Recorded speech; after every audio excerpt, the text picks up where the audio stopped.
Teenage Mutant Ninja Turtles. Okay, I'll stop. Yeah, I really can't sing.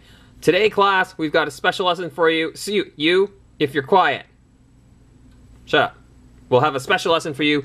We are going to look at Teenage Mutant Ninja Turtles Leonardo from the Classic Collection. I'm going to say it's Wave 1 because I don't know if there's any other waves, but there is a wave of them. Featuring, guess what, 4 different Ninja Turtles. That's excellent. And as you might be able to see there, we have international packaging. I don't want to call it French packaging or Canadian packaging because we do have the English, which is excellent. We can look at it here. Points of articulation. That's not even that's like a sentence fragment. It's got an exclamation mark at the end. But then we have points d'articulation, which would be the French, and then probably puntos de articulación, which I'm guessing would be the Spanish. And I don't think there's that significant a Spanish community in Canada to warrant that, so I'm going to say it's international packaging. Anyways, so we can see Leo in there with his swords.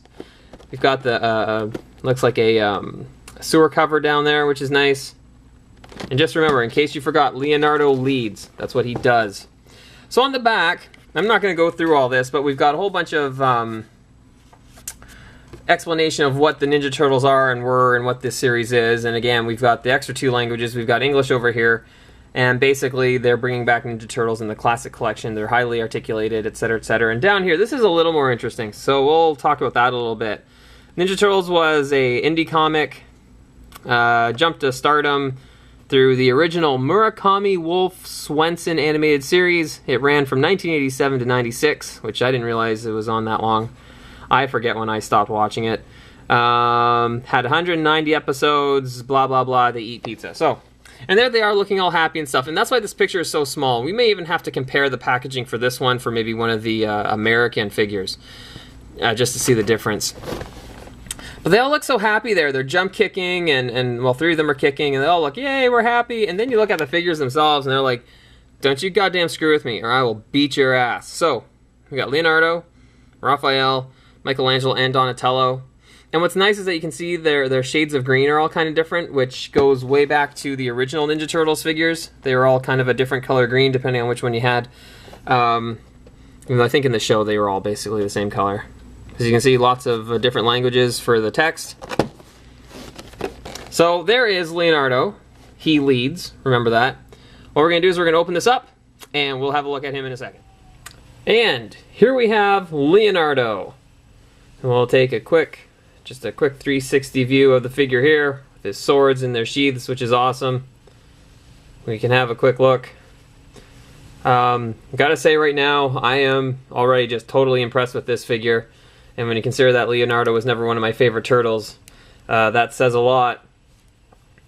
But, to start off with the coloring, Leonardo is going to be a different color than the other turtles in terms of his greenness, which is nice. They all have a different color green. Maybe when we get through all of them, we'll compare them all together.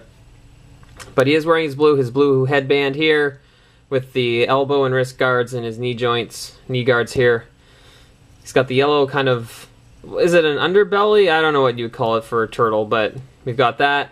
We've got the brown kind of sash, or I don't know what to call it, holster, whatever, for the swords on the back, and the bright yellow L, just to make sure we all remember that he's Leonardo.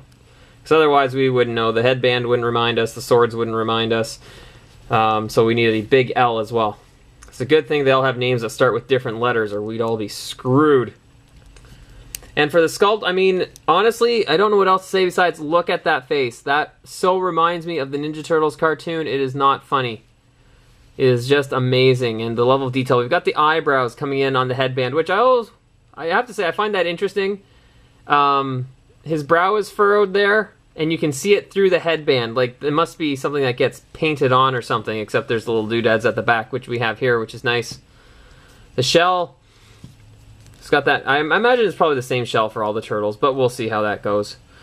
In fact, I imagine most of the turtles are probably going to look more or less the same, just different plastic. But that's okay, I don't mind. You can see, you know, we've got all the muscles we expect on him, so he can beat the crap out of foot soldiers and stuff.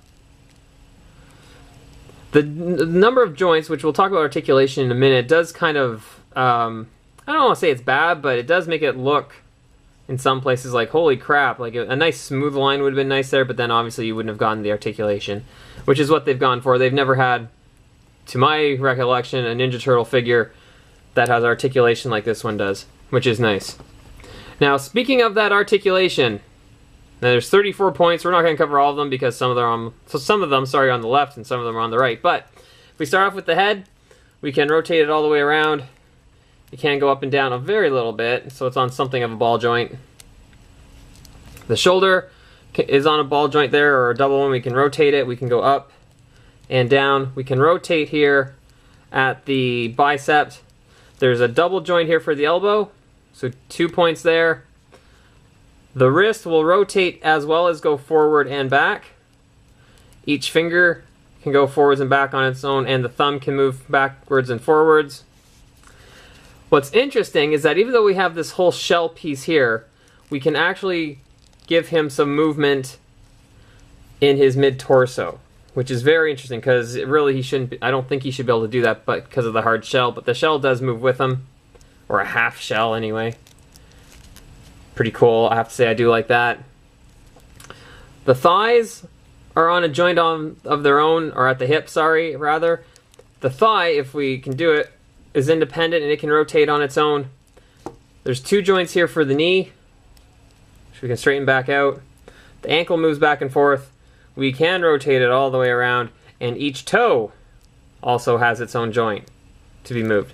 And we can see there's a square hole in there, or a hole, I guess it'd be what, a 2 hexagon that eventually we'll use for a figure stand, which is very, very nice. Obviously the other side has similar articulation. His accessories, he naturally comes with a pair of swords. I don't want to call them katanas because this doesn't look like a katana to me, but they're the shorter one-handed swords, which we can put in his hands here so he can be all menacing and stuff, which is very, very nice. Now, the one thing I will say is that now it's part of just the way they're